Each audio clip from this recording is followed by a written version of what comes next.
Shalom, bien-aimés frères et sœurs à Christ, croyants du message de William Marion Branham. Vous êtes sur notre chaîne, tous ceux qui nous suivent partout où vous êtes, qui nous suivent sur Fova TV.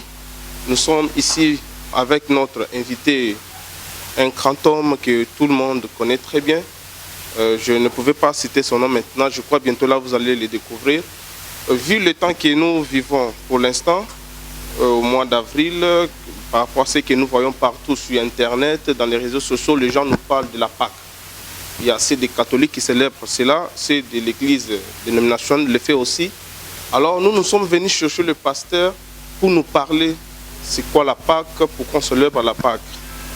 Oui, je crois que notre émission, Tokolo Banabalang Nyonso, Lingala, français, pour que Nyonso Bazam aussi va comprendre Bisso. Ceux qui cameraman Angai sont d'accord pour faire le Bisso. Bonjour pasteur. Bonjour mon frère. Ouais.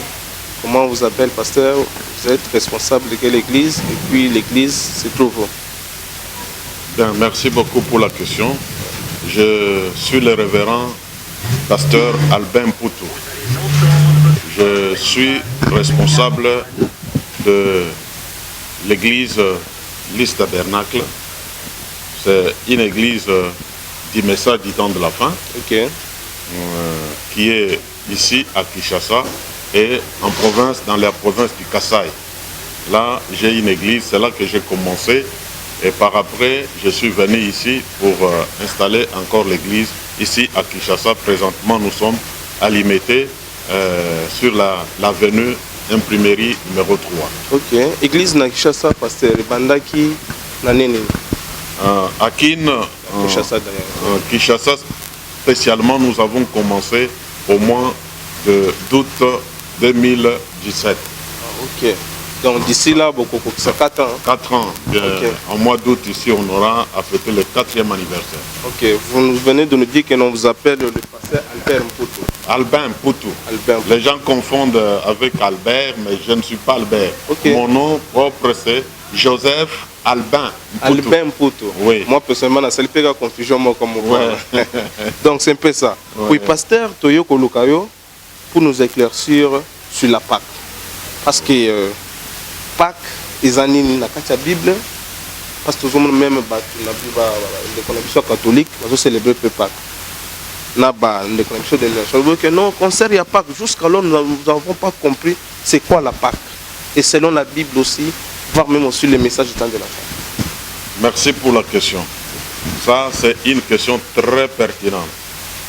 Parce qu'il s'agit d'une des grandes fêtes juives que nous sommes en train d'observer aujourd'hui. Mais nous ne l'observons pas comme les Juifs dans le temps les faisaient, parce que les choses ont évolué et changé. Et comme la loi a cédé place à la grâce, et aussi les lois relatives à la fête, de la manière que les Juifs le faisaient, ça a changé. Mais la Pâque est restée une fête chrétienne. Pourquoi je vais essayer de revenir pour essayer d'expliquer ce que nous fêtons aujourd'hui comme Pâques, la différence qui existe entre les festivités qui sont partout dans les dénominations et l'Église catholique, ce qu'ils fêtent, la différence c'est quoi avec notre Pâques que nous sommes en train de fêter dans le message. Nous, les gens du message, le message de Frère Branham, nous avons une Pâque spéciale. Et depuis que cette Pâque spéciale a été immolée, nous sommes dans cette Pâque jusqu'aujourd'hui. Alors, pour commencer, vous allez voir qu'il y a une confusion qui s'est installée avec la montée de l'Église catholique au pouvoir en 325. Constantin est venu, on a fait beaucoup de modifications de ce qui se trouvait dans la parole. La modification dans la Bible ou bien dans les messages de l'heure? La modification dans les têtes des gens et les doctrines des gens. Pas dans la Bible ou dans les messages. Parce que là, je vais vous dire que il y a d'abord la Pâque que nous célébrons. Vous allez remarquer aujourd'hui partout, vous trouverez qu'on écrit la Pâque avec S à la fin. Et comment on peut écrire la Pâque, on ajoute S à la fin. C'est impossible parce que c'est le mot singulier féminin. Mais on ajoute un S à la fin. Et cette fête-là, ce n'est pas la fête que les chrétiens célèbrent. Nous célébrons la Pâque sans S à la fin. Ok. La Pâque sans S à la fin est la commémoration de l'avènement. Nous célébrons ça, nous chrétiens, en mémoire de l'ensevelissement, la mort et la résurrection du Seigneur Jésus-Christ. Ok. Tandis que la Pâque avec S à la fin a été introduite par les rites catholiques dans le système religieux depuis 325. Ils ne célèbrent pas la mort, l'ensevelissement et la résurrection de Christ, non. Mais ils célèbrent la fête au dieu Astarté. La fête au dieu Astarté. C'est ça la plus grande différence. Okay. Et vous allez voir que la Bible, quand vous prenez la Bible, vous pouvez prendre la Bible de la Genèse à l'Apocalypse. Vous allez lire dans toute la Bible, vous ne trouverez nulle part aucun verset qui parle de la Pâque avec S à la fin. La Pâque est écrite seulement sans S à la fin. Vraiment. Mais d'où vient qu'on a ajouté ce S aujourd'hui? C'est là le plus grand problème. Et pour revenir un peu, dans la Bible, le mot Pâque est utilisé 78 fois. Dans la Bible? Dans la Bible. 78 fois. 78 versets, disons. Oui, 78 versets. Okay. Dans l'Ancien Testament, 49 versets parlent de la Pâque. Et dans le Nouveau Testament, 29 versets parlent de la Pâque. Et vous allez trouver dans tous ces versets, la Pâque c'est écrit sans S. Même si vous prenez la version de Jérusalem qui appartient aux catholiques. La Bible, la version de la Bible. De la Bible appelée Jérusalem. Jérusalem. Pas de Louis II. Non. De 1910. Non. Okay. Si vous prenez la version de la Bible appelée Jérusalem, c'est la version des catholiques. Okay. Et qui ont changé, qui ont mis S à la fin. Mais dans cette version-là, qui leur appartient, la Bible écrit la Pâque sans S. Oh. C'est pour vous dire que les gens peuvent changer, mais la parole ne changera pas. Ouais. Voilà. C'est ça la plus grande chose. La Pâque qui est célébrée aujourd'hui, il la célèbre à la manière dénominationnelle. Une fête dédiée au dieu d'Astarté, le dieu de Baal. Ce n'est pas le Dieu unique que nous adorons, qui s'appelle le Seigneur Jésus-Christ. Parce que c'est ça que signifie la Pâque. La résurrection de Christ. Si Christ n'était pas ressuscité, les dimanches de Pâques, la religion chrétienne n'existerait pas. Vraiment. C'est là l'évidence de la religion chrétienne. C'est pourquoi nous ne pouvons pas faire passer cette fête sans faire un commentaire. Okay. C'est une grande fête parce que notre victoire que nous célébrons aujourd'hui, la vie, les droits de propriété que nous avons aujourd'hui, la rédemption, c'est ce jour-là que ça a été fait. Vraiment. Alors, pasteur, question moi il y a peine à motu. Ouais. On a tout non. Avantage les alliés surtout tous célébrer Pâques. Ouais, ça c'est très. Parce que bande on a biso bazar pour ça va éclaircir bango sur ça. Ouais. Ouais, ouais. Bien. Merci beaucoup.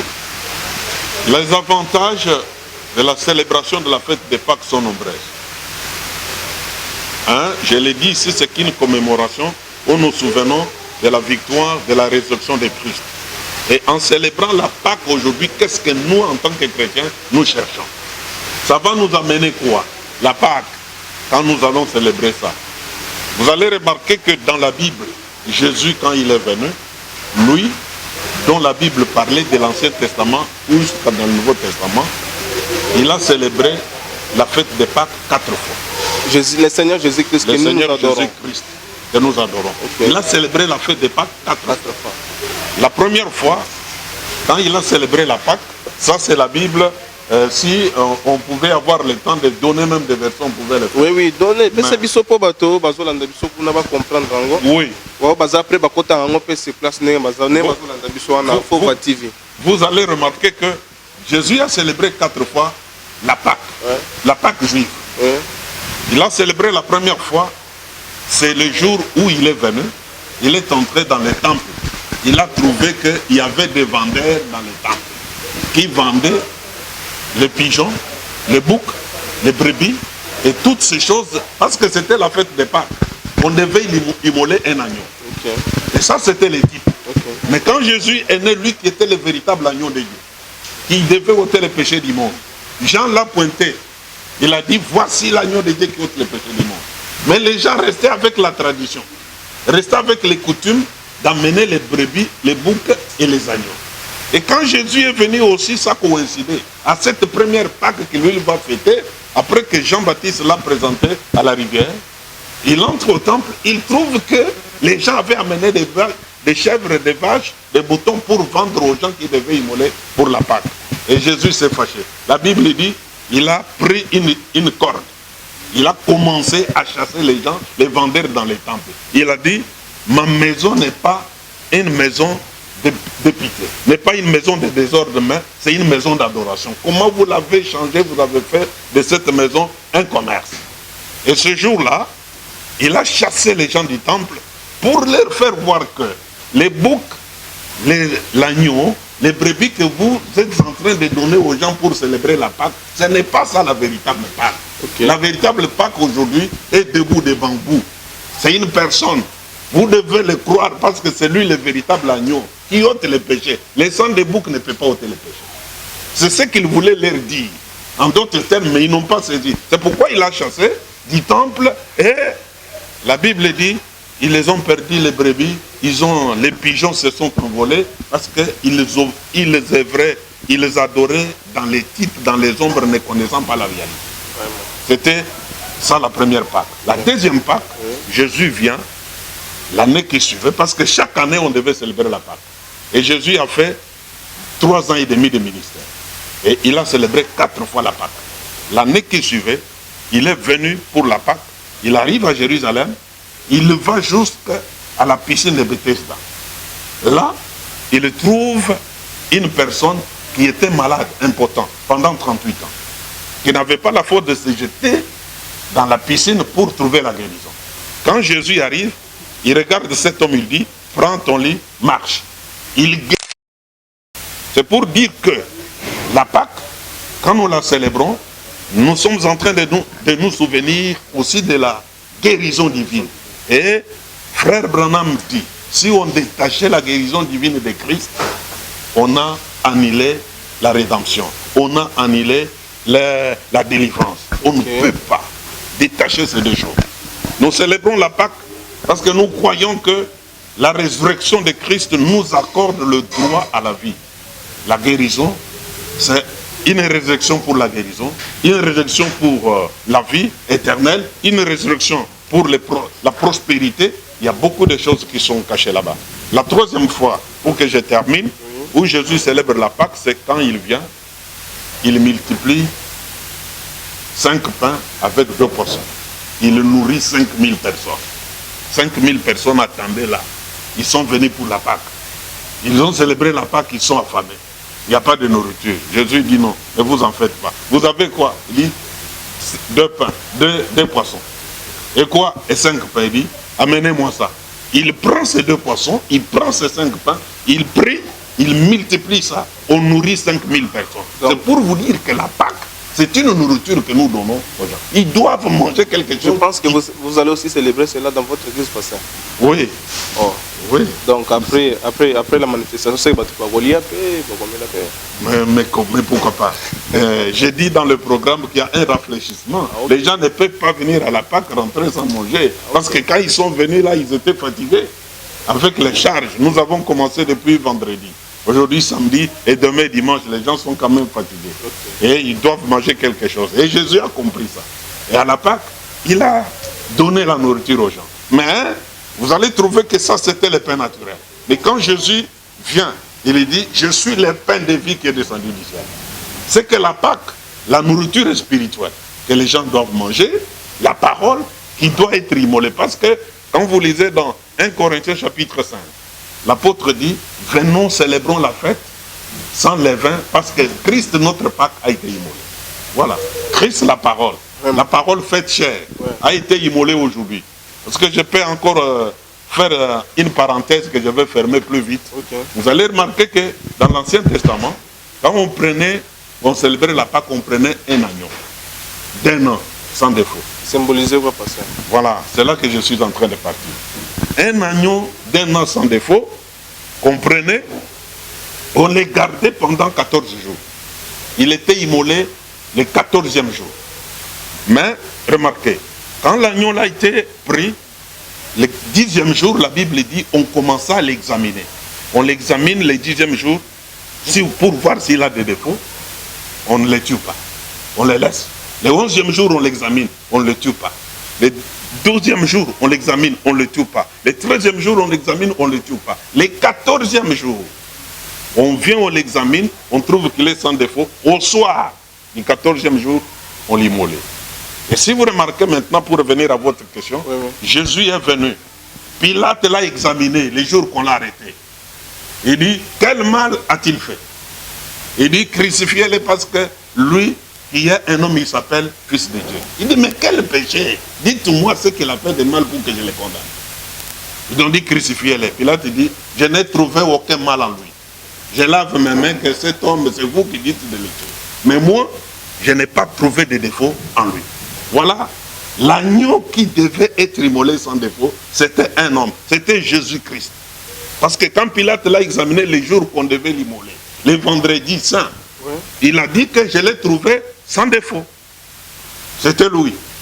Maintenant, remarquez, d'après la parole, il devait être examiné à partir du 10e jour. Et le 10e jour, quand vous revenez dans les âges de l'Église, c'était l'âge de Thyatire. Le 11e jour, c'était l'âge de Philadelphie, de Sardes plutôt. Et le 13e jour, c'était l'âge de Philadelphie. Et le 14e jour, c'était l'âge de Laodicée. Donc, Luther a examiné la parole. Jésus ne l'a pas tué. La Pâque n'était pas célébrée. Wesley est venu. Il a examiné, il n'a pas tué parce que la Pâque n'était pas célébrée. Et la Pentecôte est venue. Ils ont examiné, ils n'ont pas tué. Mais le 14e jour, c'est le 7e âge où nous vivons. C'est Branham qui vient, il examine et il immole l'agneau. C'est pourquoi la plénitude de la parole ne pouvait venir dans cet âge. Parce que l'agneau devait être immolé aujourd'hui. Et les 14 jours, Frère Branham explique, il dit que c'est cet âge juif, cet âge des gens. Et quand les juifs ont consommé leur cet âge, et nous, nous sommes maintenant au dernier âge. C'est que nous sommes au 14e jour. Nous sommes obligés de célébrer la Pâque. La Pâque doit être immolée. Et qui doit l'immoler? C'est le 7e ange. C'est pourquoi le prophète dit, quand, au moment où Jésus revient, la seconde fois, le 7e ange est sur la terre. Parce que l'agneau doit être immolé. L'agneau doit être immolé. Le sang doit servir aux gens pour la protection et la délivrance. Et c'est ça. L'agneau doit être immolé. Donc si je comprends bien, cet agneau-là, c'est la parole de Dieu, pasteur.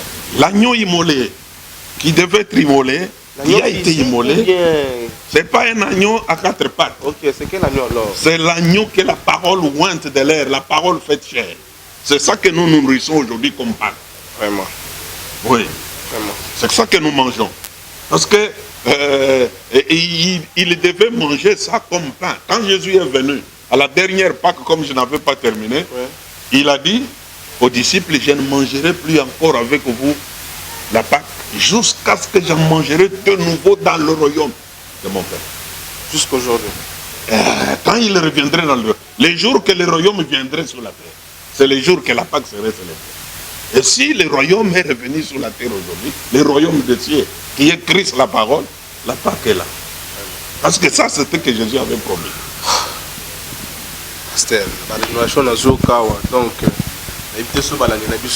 comprendre ma camboisa. Mais je devais aussi ajouter une autre question, pasteur. Pourquoi la Pâque est célébrée au mois d'avril?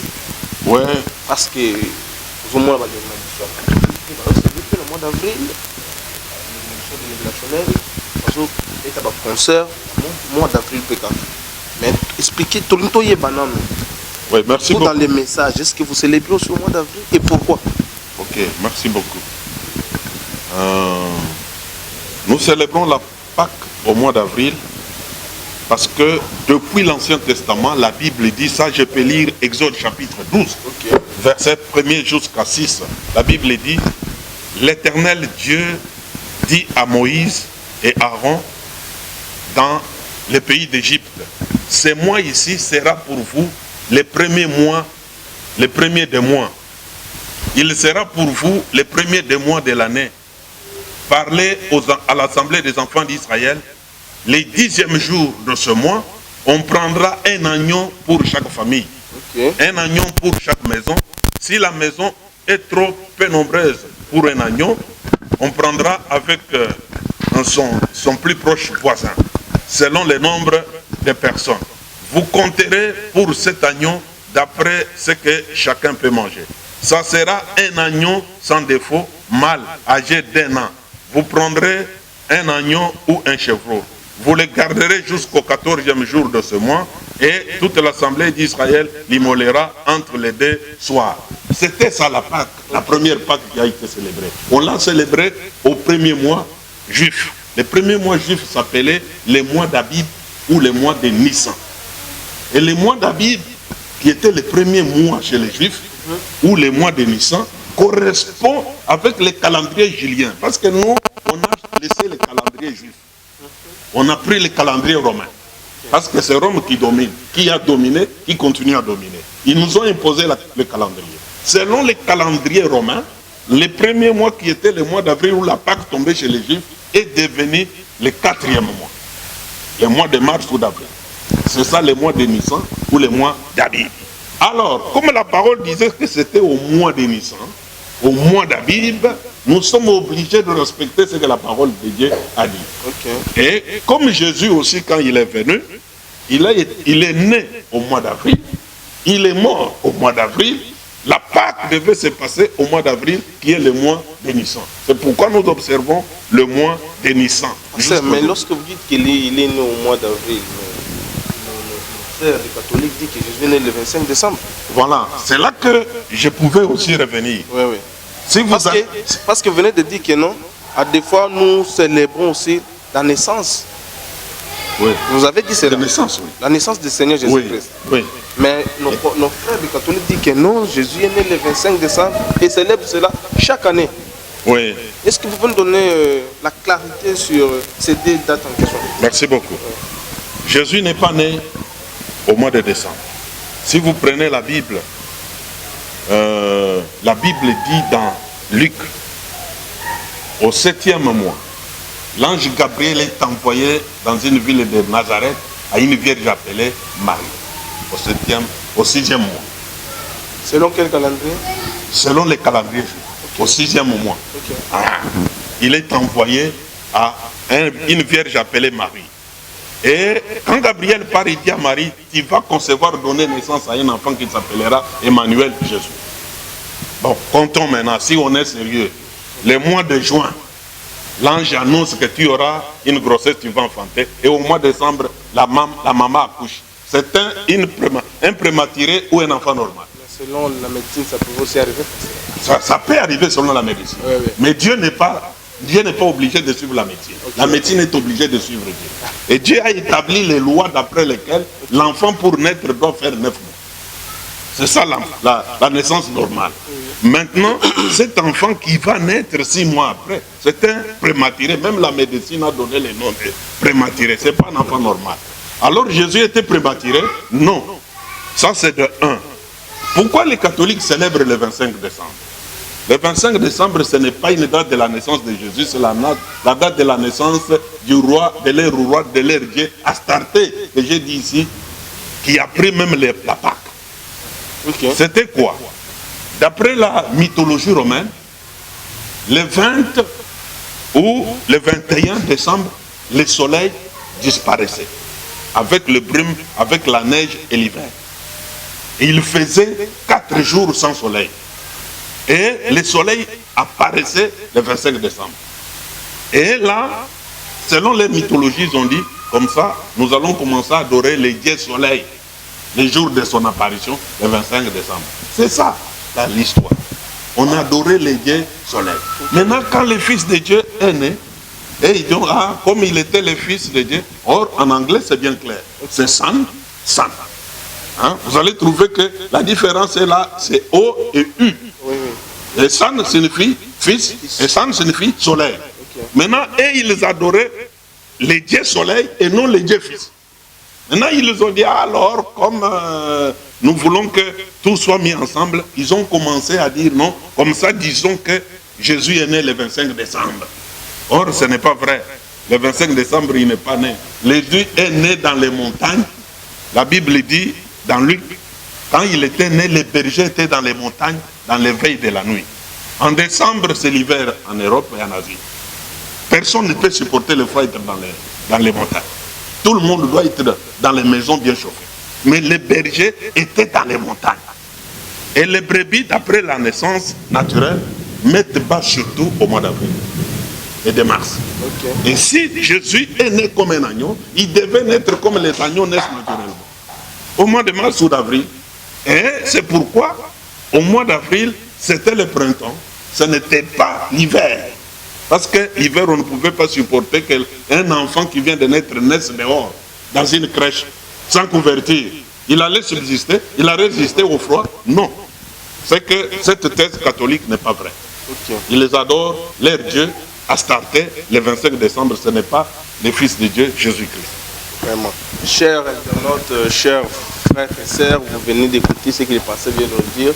Il a vraiment décortiqué, il a bien détaillé par rapport à vos questions selon la Pâque. Je demande à tout le monde qui sont en train de nous suivre maintenant là, n'oubliez pas d'aimer, commenter. Les numéros sont là affichés. Si vous avez des questions, envoyez-nous, nous allons chercher le pasteur, n'importe quel pasteur du message pour répondre à vos questions. Pasteur, un dernier mot, parce que merci. Merci beaucoup pour avoir pris le temps de venir nous voir pour donner notre expertise pour cette fête de Pâques. C'est une des grandes fêtes que nous célébrons en commémoration de la résurrection de Christ. La Pâque, c'est une victoire. La Pâque, c'est le renouveau. La Pâque, c'est la victoire que nous sommes en train de remporter sur les démons, sur la maladie, sur les soucis, sur les choses du monde. Et en tant que chrétiens, nous sommes résistants avec Christ. Nous marchons avec un message. Non pas un message de mort, mais un message de vie. C'est pourquoi Jésus, quand il est ressuscité le matin de Pâques, il a dit aux femmes qui étaient allées le matin, il a dit, allez dire à mes disciples que Jésus-Christ est vivant. Il n'a pas dit, allez leur dire de continuer le deuil qu'il est mort. Non, arrêtez de pleurer, arrêtez de gémir, arrêtez de chercher des solutions ailleurs. Venez à la parole, venez à Christ, il est vivant, il n'est pas mort, il est le même hier, aujourd'hui, éternellement. Parce que s'il y a moyen pour vous donner votre numéro et aussi encore répéter l'adresse de l'église pour nous battre sur la peut-être. Voilà. Je m'appelle Joseph Albin Poutou. Je suis à Limité, un quartier industriel, avenue Imprimerie, numéro 3. Pour la référence, ceux qui connaissent bien Limité, nous sommes voisins de la résidence du pasteur Walesa.